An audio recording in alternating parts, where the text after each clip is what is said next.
Hey guys, welcome to Anushala by Anushree. तो आज हम अपनी समरी सीरीज़ में शुरू करने वाले हैं क्लास 9th ज्योग्राफी का लास्ट चैप्टर पॉपुलेशन। चलो, सबसे पहले तो ये समझो कि पॉपुलेशन है क्या? आबादी। ठीक है, जितने भी लोग एक पर्टिकुलर टेरिटरी, एक पर्टिकुलर कंट्री के अंदर रह रहे हैं उनको पॉपुलेशन कहा जाएगा। ठीक है, टोटल संख्या को। राइट। अब अगर हम बात करते हैं ह्यूमन रिसोर्स की, पॉपुलेशन वैसे तो एक इकोनॉमी का टॉपिक हम देख सकते हैं क्योंकि उससे ही रिलेट कर पा रहे हैं हम, है ना। लेकिन ज्योग्राफी में हम इसलिए पढ़ रहे हैं क्योंकि रिसोर्सेज की बात हम ज्योग्राफी में करते हैं और इकोनॉमिक्स में भी करते हैं, कॉमन टॉपिक है एक तरीके से। ठीक है, और यहाँ पर पॉपुलेशन जो है उसको हम कहते हैं ह्यूमन रिसोर्स। ह्यूमन रिसोर्स का मतलब है कि जब एक व्यक्ति खुद एक रिसोर्स बनता है और बाकी सारे रिसोर्सेज का बेस्ट पॉसिबल यूज़ कर पाता है, नेचुरल रिसोर्सेज का भी, फिर खुद मैन मेड रिसोर्सेज भी बनाता है और उनका बेस्ट पॉसिबल यूज़ कर सकता है अपने नॉलेज से, अपनी स्किल से, तभी कोई भी कंट्री डेवलप कर पाती है। ठीक है, प्रोग्रेस उसकी ह्यूमन रिसोर्स से ही होगी। ठीक है, तो एक तरीके से हम कहें रिसोर्सेज में बहुत इंपॉर्टेंस इसकी है ह्यूमन रिसोर्सेज की। राइट। अब 2011 की सेंसस के अकॉर्डिंग अगर हम देखें तो इंडिया की टोटल पॉपुलेशन कितनी थी? इतनी। ठीक है, लेकिन 2011 की सेंसस के अकॉर्डिंग अभी क्या चल रहा है? 2025। वैसे तो अगर हम रेगुलर जो हर 10 साल में सेंसस या जनगणना होती है उसके हिसाब से हम देखते हैं तो 2021 में ये सेंसस हो जानी थी। तो हमारे पास अभी रिसेंट की डिटेल्स नहीं है क्योंकि कोविड के कारण सेंसस नहीं हो पाई। राइट। बट ये जो पॉपुलेशन थी ये 17.5% थी पूरी दुनिया की पॉपुलेशन की। लेकिन अगर हम टेरिटरी देखें कि इंडिया के पास पूरी दुनिया की टेरिटरी कितनी है तो it is only 2.4%। Total world का जो एरिया है इंडिया के पास वो कितना है? 2.4% और उस पर 17.5% पॉपुलेशन रह रही है। मतलब कि हम कम एरिया में बहुत बड़ी पॉपुलेशन को कंटेन करके रखे हुए हैं। ठीक है, अब लेकिन ये पॉपुलेशन तो इंडिया की ही है ना, तो कंट्रोल भी इंडिया को ही करना पड़ेगा। अनइवन पॉपुलेशन डिस्ट्रीब्यूशन है हमारी पूरी टेरिटरी पर। ऐसा नहीं है कि पूरे इंडिया में हर एरिया में बराबर बराबर लोग रहते हैं। कुछ एरियाज़ ऐसे हैं जहाँ पर बहुत सारे लोग रह रहे हैं और कुछ एरियाज़ ऐसे हैं जहाँ पर बहुत कम लोग रह रहे हैं। ठीक है, इसी को आप कहते हैं पॉपुलेशन डेंसिटी। ठीक है, कि किसी एक पर्टिकुलर एरिया में number of people living in per unit area, जितने भी लोग एक पर्टिकुलर एरिया में रह रहे हैं उसको उस जगह की पॉपुलेशन डेंसिटी कहते हैं। घनत्व, डेंसिटी का मतलब होता है घनत्व, मतलब एक छोटे से एरिया में एक पर स्क्वायर किलोमीटर में कितने लोग रह रहे हैं। जहाँ पर उतने ही एरिया में ज़्यादा लोग हैं उसको हम कहेंगे कि यहाँ की पॉपुलेशन डेंसिटी ज़्यादा है। और जहाँ पर कम लोग रह रहे हैं सेम एरिया में, ठीक है, मतलब हर एक व्यक्ति को रहने के लिए एक बड़ा एरिया मिल रहा है, तो वहाँ पर हम पॉपुलेशन डेंसिटी को कम कहेंगे। राइट। अनइवन पॉपुलेशन डिस्ट्रीब्यूशन क्यों है भाई? इसलिए है क्योंकि इंडिया में बहुत सारे ऐसे फैक्टर्स हैं जो पॉपुलेशन को अफेक्ट करते हैं। सबसे पहली बात तो किसी भी एक जगह का क्लाइमेट। ठीक है, कुछ जगहें बहुत ठंडी है, कुछ जगहें बहुत गर्म है। राइट। फिर अवेलेबिलिटी ऑफ नेचुरल रिसोर्सेज, कहीं पर पानी की अवेलेबिलिटी या लैंड की अवेलेबिलिटी, सॉइल की अवेलेबिलिटी, इन सारी चीज़ों की अवेलेबिलिटी के कारण भी लोग कम या ज़्यादा होते हैं।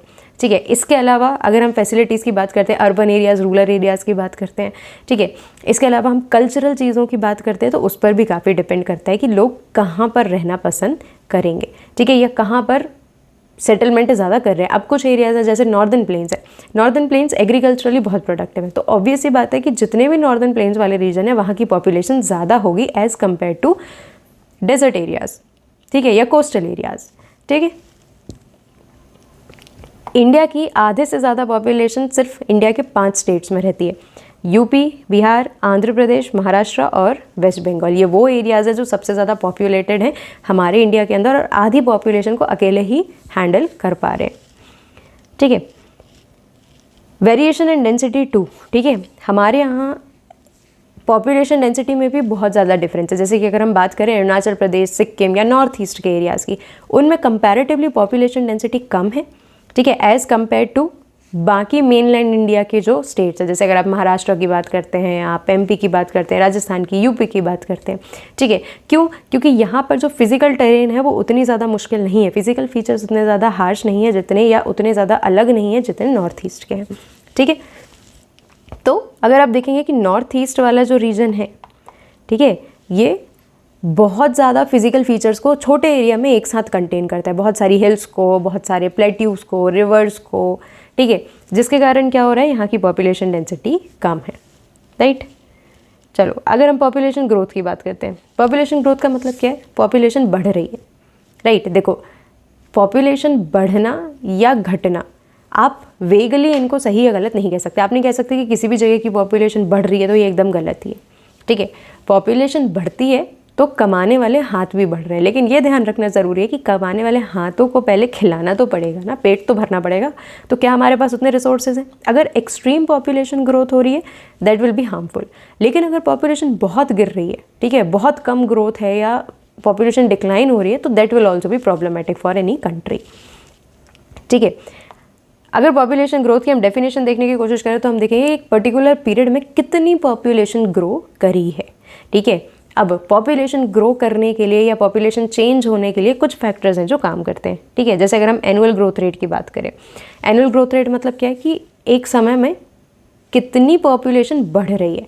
पहले क्या हो रहा था कि पॉपुलेशन बहुत तेज़ी से बढ़ रही थी, ठीक है, मतलब हर साल बहुत जल्दी जल्दी क्या हो रहा था, परसेंटेज इंक्रीज़ हो रहा था पॉपुलेशन का, ग्रोथ का, ठीक है। लेकिन उसके बाद पॉपुलेशन ग्रोथ तो हुई, एनुअल ग्रोथ रेट बढ़ा तो सही, लेकिन रेट कम हो गया, यानी कम परसेंटेज से बढ़ने लगी। अगर मान लो पहले 10% बढ़ रही थी तो फिर 7% से 5% से बढ़ने लगी। पॉपुलेशन इंक्रीज़ हो रही है दोनों केसेस में, एक में पॉपुलेशन जल्दी इंक्रीज़ हो रही है, दूसरे में पॉपुलेशन धीरे धीरे इंक्रीज़ हो रही है, ठीक है।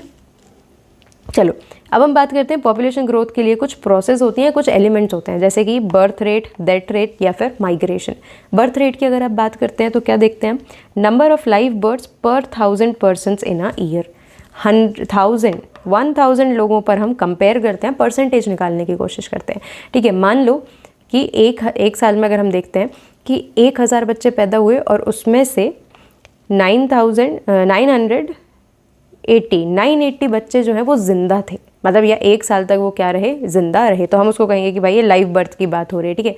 इन्फेंट मोर्टेलिटी बोलते हैं तो एक साल तक जिंदा रहने वाले बच्चों की बात कर रहे हैं कि वो स्वस्थ तरीके से एक साल उन्होंने पूरा सर्वाइव कर लिया, ठीक है। और उसके बाद तो फिर वो इम्यून सिस्टम जो है उनका डेवलप हो जाता है। लेकिन अगर एक साल से कम के पहले उनकी डेथ हो जाती है ना, एक साल से पहले अगर उनकी डेथ हो जाए तो फिर वो इन्फेंट मोर्टेलिटी रेट में आ जाते हैं। और लाइव बर्थ की बात हो रही है, मतलब जितने बच्चों का बर्थ के समय वो जिंदा रहे, ठीक है, सही सलामत रहे, तो हम उनको पर 1000 के हिसाब से कैलकुलेट करते हैं, ठीक है। तो ये हो गया आपका birth rate. Birth rate increase होने के चांसेस क्या हैं, मतलब कौन सी चीज़ें जो बर्थ रेट को इंक्रीज़ होने में मदद करेंगी।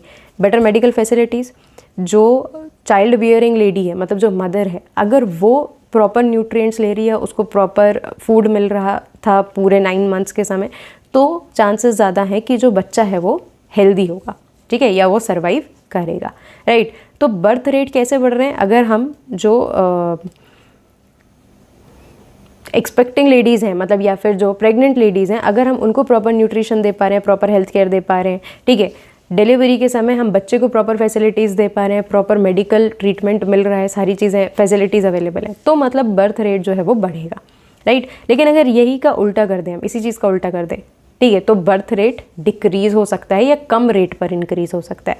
वहीं अगर हम डेथ की बात करते हैं तो नंबर ऑफ डेथ पर 1000 persons in a year, 1000 persons को हम ले रहे हैं और उनमें से कितने मतलब उनके कंपैरिजन में कितने लोगों की डेथ एक साल में हो रही है, तो उसको हम गिनेंगे डेथ रेट में, ठीक है। अब डेथ रेट का भी, पहले डेथ ज़्यादा होती थी, पहले बर्थ रेट तो ज़्यादा था पर डेथ रेट भी ज़्यादा था क्योंकि हमारे पास मेडिकल फैसिलिटीज़ नहीं थी, ठीक है, वैक्सीनेशंस नहीं थे या उतना ज़्यादा इलाज हमने डिस्कवर किया नहीं था, है ना, उतनी चीज़ें डिस्कवर नहीं होती, इन्वेंट नहीं हुई थी, तो डेथ रेट भी ज़्यादा था, तो बैलेंस हो रहा था। लेकिन अब क्या हो रहा है, बर्थ रेट तो है ज़्यादा लेकिन डेथ रेट जो है वो कम होते जा रहा है क्योंकि हम मेडिकल फैसिलिटीज़ दे पा रहे हैं। बर्थ रेट इंक्रीज़ हो रहा है क्योंकि हम मेडिकल फैसिलिटीज़ दे पा रहे हैं, ठीक है।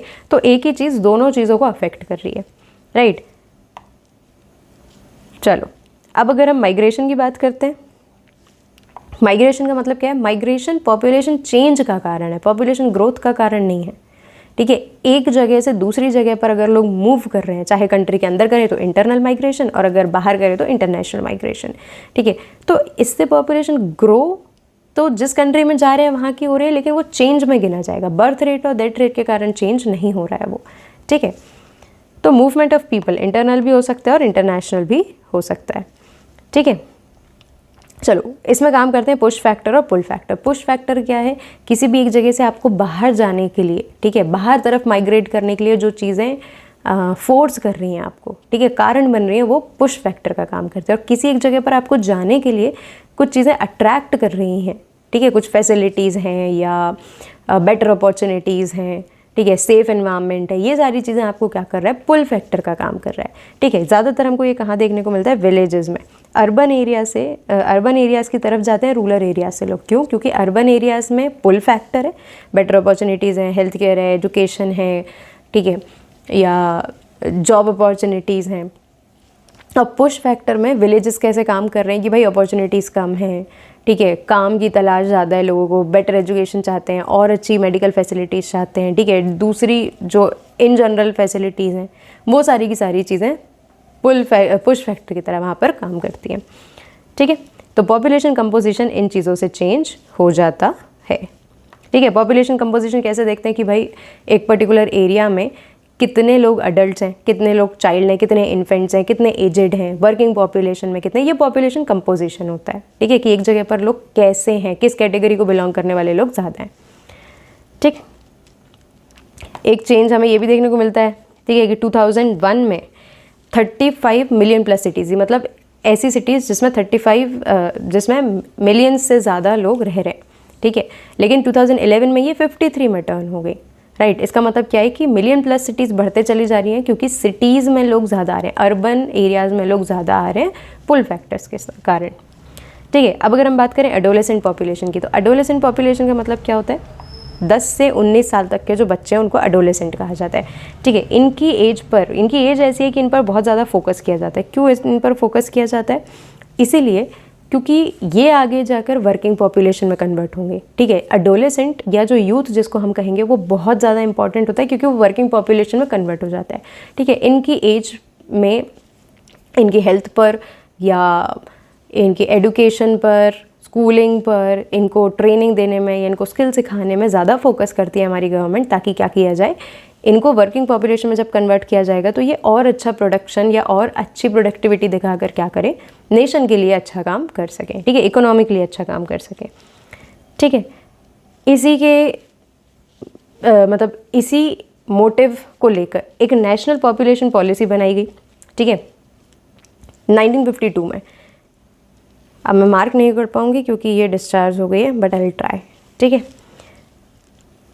1952 में फैमिली प्लानिंग प्रोग्राम लेकर आई, ठीक है, जहाँ पर ये बोला गया कि भाई जो फैमिली प्लानिंग है उससे, अगर आप फैमिली प्लानिंग करते हो तो उससे बच्चे की जो मेंटल हेल्थ है या बच्चे की जो वेलबींग है, हेल्थ है, वो सारी चीज़ें इम्प्रूव होती हैं, ठीक है। और वो इम्प्रूव होंगी तभी वो वर्किंग कैपिटल में ज़्यादा अच्छे से कन्वर्ट हो पाएगा, राइट।